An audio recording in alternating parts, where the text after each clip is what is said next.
Good day everyone, this is C Solves and this is a problem na related sa integrating factors. So, first na gawin natin is determine muna natin siya kung exact equation ba siya or hindi. Tapos kung hindi, is proceed tayo sa paghanap ng integrating factor. So, identify natin yung m dito and m and n. So, ito yung m natin, ito yung n natin. Then, dm over dy, meaning differentiate natin yung m in terms of y. So, dito, since in terms of y tayo nag-differentiate, yung x natin and yung other constants are considered constant. So, x natin is constant and yung 1 is constant. So, that would be differentiation of a constant, that would be 0 plus differentiation of y squared, so that would be 2y. And differentiation again of a constant, that would be 0. So, dm over dy is equal to 2y. Tapos, yung dn over dx naman natin, so, distribute natin yung x dito. So, that would be d over dx times x squared minus 2xy. So, since in terms of x naman tayo ni-differentiate, yung y natin, yung 2, are constant. So, 2x tayo minus 2y, copy natin yung constant, times 1. So, therefore, dn over dx is 2x minus 2y. So, since itong dalawa is hindi sila equal, therefore, these are not exact equation. So, proceed tayo sa paghanap ng dm over dy minus dn over dy. So, 2y, yung dm over dy natin, minus the quantity 2x minus 2y. Yan. So, distribute natin yung negative natin, that would be 2y minus 2x plus 2y. So, 2y plus 2y, that would be 4y minus 2x. So, nakuha na natin yung dm over dy minus dn over dx. So, hanap tayo either m or n kung kanino tayo mas madali to na i-divide. So, ito siya. Kasi, ang pwede natin gawin dito is follow natin yung formula na 1 over n since n yung gagamitin natin. So, parang ganito siya. dm over dy minus dn over dx divided by n is equal to, copy natin yung sagot dito, that would be 4y minus 2x all over yung n natin, which is this one. Copy natin, x times x minus 2y. So this, pwede natin siyang mapalitan as labas natin yung 2, since common ang 2 sa kanila. So magiging siyang 2y minus x. So, ito is x minus 2y. So, gawin natin, labas ulit natin yung negative. So, that will be negative 2. Tapos, magiging na tong x minus 2y. So, erase na natin to. So, yan. Pwede natin makancel yung x minus 2y, x minus 2y. Then, ang matitira na lang is negative 2 over x. So, yan yung difference nitong dalawa. So, ito, pwede natin magamit para i-follow natin yung formula na makukuha yung integrating factor. So, integrating factor, e raised to fx dx is equal to e raised to, input natin sa fx itong negative 2 over x. So, integration of negative 2, 1 over x dx. So, that would be e raised to negative 2 ln x. And magiging siyang e raised to ln x raised to negative 2. Then, therefore, x raised to negative 2. So, yan yung integrating factor natin. Or pwede natin siya i-represent as 1 over x squared. So, ito yung integrating factor natin. So, next natin gawin is, multiply natin yung 1 over x squared sa original equation natin. So, gawin natin siya. Erase ko lang to. So, may siyang 1 over x squared times, copy ko tong m, x squared plus y squared plus 1 dx plus x over x squared. So, x over x squared, that would be 1 over x. Kasi maka-cancel to, so x lang tira dito. So, 1 over x na lang. Kapalitan natin tong x ng 1 over x times x minus 2y. dy is equal to 0. So, distribute natin to and ito isa-isa sa ditong dalawa. So, magiging siyang 1 over x squared times x squared, magiging siyang x squared over x squared times y squared over x squared plus 1 over x squared times 1, magiging 1 over x squared dx plus x over x minus 2y over x dy is equal to 0. So, simplify natin siya. Magiging siyang cancel dito. So, magiging siyang 1 plus y squared over x squared plus 1 over x squared dx plus ito magiging itong 1 kasi x over x is 1. So, 1 minus 2y over x dy is equal to 0. So, ngayon na-simplify na natin siya. Gawin natin is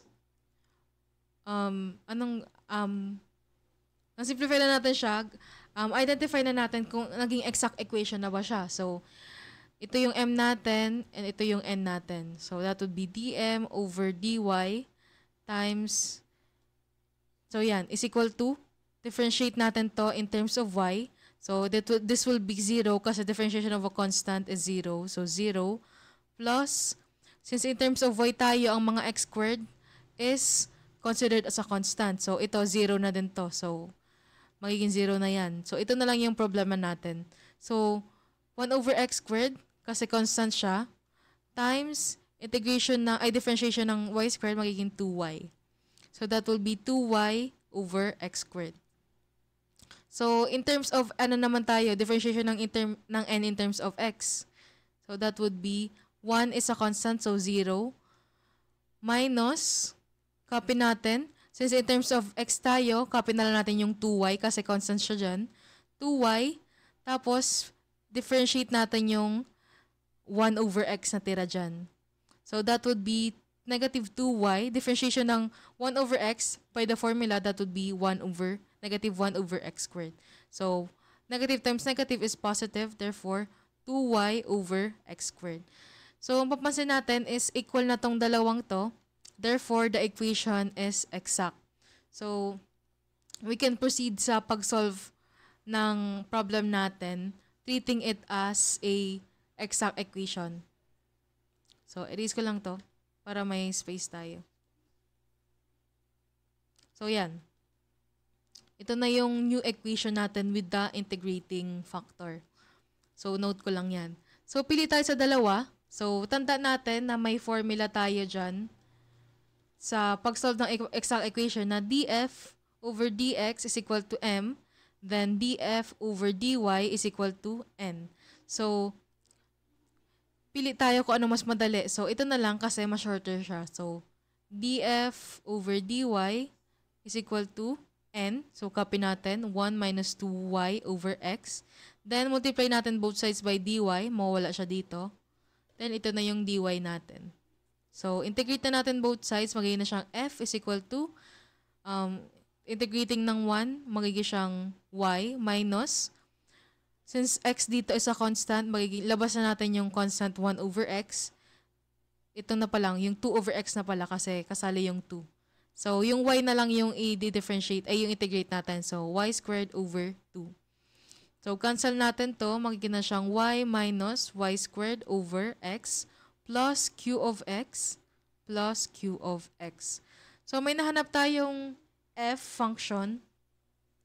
Ngayon is differentiate na natin siya in terms of x. Kasi, di ba ang ginamit natin kanina is ito.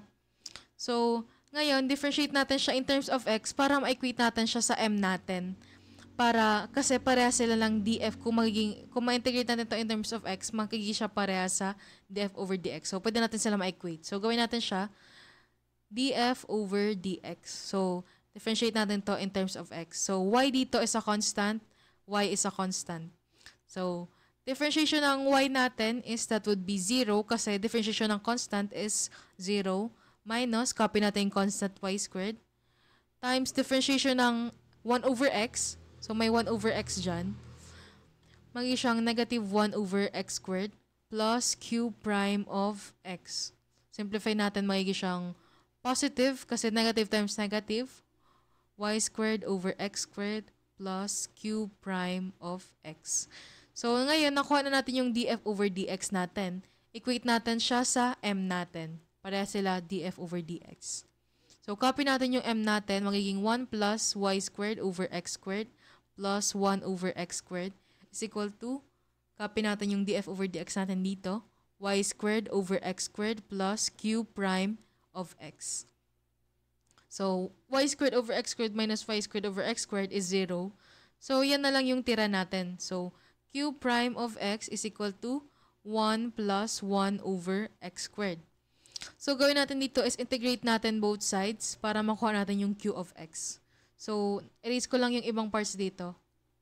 Kasi wala na tayong space.